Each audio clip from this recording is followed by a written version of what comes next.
Today we're going back and taking a look at Baird, going over his abilities, best card setups for Horde and Escape, and for new players what all the cards do. To start off, we have his ultimate ability. He summons a DR1. That DR1 will fight alongside you. His passive ability is build new fortifications at a small discount. That discount is 10%, and he carries fortifications faster than other players besides Dell. For Horde, we have Precision Repairs. Precision kills, heals all fortifications. Great card if you're good at sniping and you can consistently get kills. You do not have to repair your barriers and your decoys. I mean, occasionally something like a matriarch might destroy 1 or 10, but for the most part, you get to fight more than you repair. Just refill occasional sentries if you use sentries.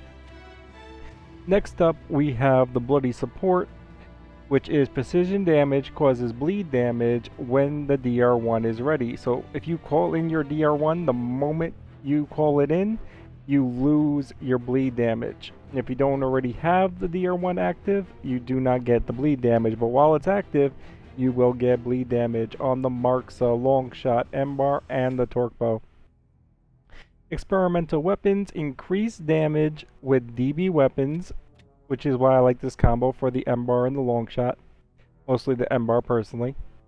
But it only now applies to enemies with 50% or less health, but the damage has been increased. So if you are using the M-Bar and you're stunning them, once you bring them, if you can bring any enemy down below 50% health within the first 2 shots, that next shot is going to kill them. So that's pretty sweet.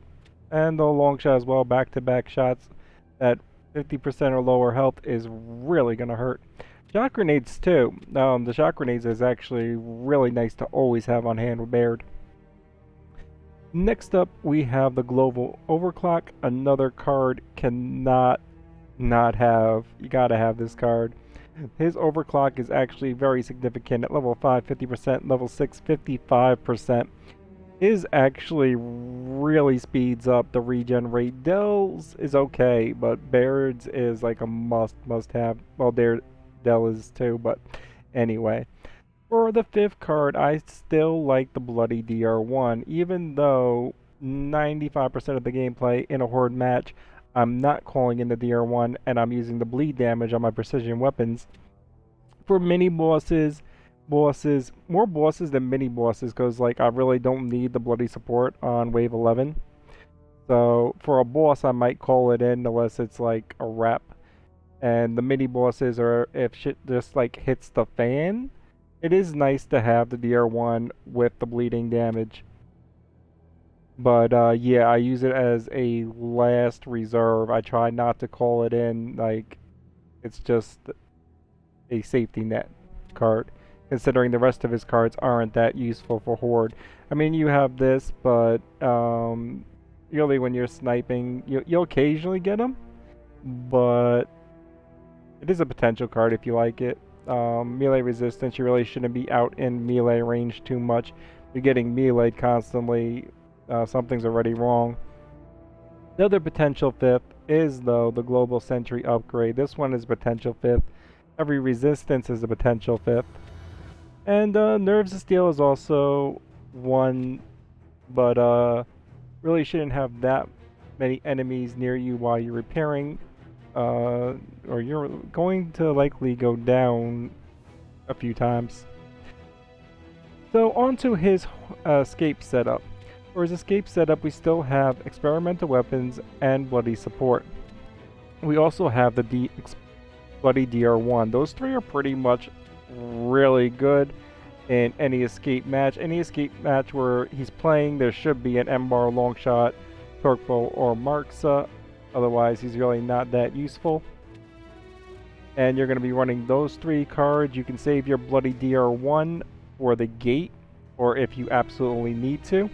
Great card to use at the gate because you're running the bleed damage all game long, and why not just call it in to make the end easier. As our 4th and 5th, we do have melee resistance in most escape matches, is an excellent card. Explosive Kill Shot for escape is actually pretty good, and honorable mention is probably Heavy Resistance. I really wouldn't consider heavy sniping, inspired sniping, sorry, because the way I think you should play it is to go for the bleed damage with Baird. And I mean, you could go for these 3 inspired sniping and another card too. That is actually a potential 5th, so you can get your bloody DR1 sooner, so you can start getting your bleed damage. So on to what the cards mean for our new players. Precision repairs. Precision kills heals all fortifications. So you do need to get the kill. It is not an elimination. You must get the kill. And when you get a kill, you will heal fortifications. You will not heal power taps with this. They are not fortifications. You will not refill sentries with this. It is not a repair. Technically, it's a refill. Bloody DR1, this makes your DR1 do bleed damage when it does damage. Bloody support, as stated, precision weapons will deal bleed damage when you have your ability active. Experimental weapons is increased damage with DB weapons, the Ember long shot, overkill, and shot grenade. Actually, that picture is accurate. And they need to be mortally wounded, which is, in this case, 50% or less health. Global overclock, as stated, all weapon lockers will recharge faster.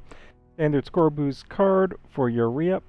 Explosive kill shot, killing down but not out enemies, so enemies that are on the ground bleeding out, well, not bleeding out, but need to be executed or shot. Anyway, will explode if you kill them and deal damage in a small radius to surrounding enemies. Melee resistance is resistance from all melees.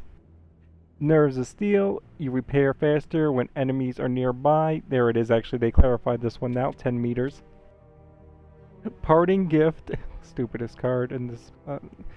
Increased damage with grenade tags. Yeah, the engineer should be doing grenade tags. That's brilliant. Combat engineer, repair faster for longer repairs. I believe it 2 seconds continuously, yeah. Enforced porting is reduced recoil on the enforcer, other standard score boost card. Inspired sniping, sniper hits, reduced ultimate cooldown.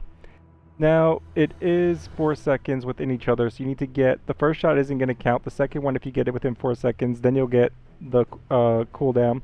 You get another one within 4 seconds of the second shot, and you'll get more cooldown.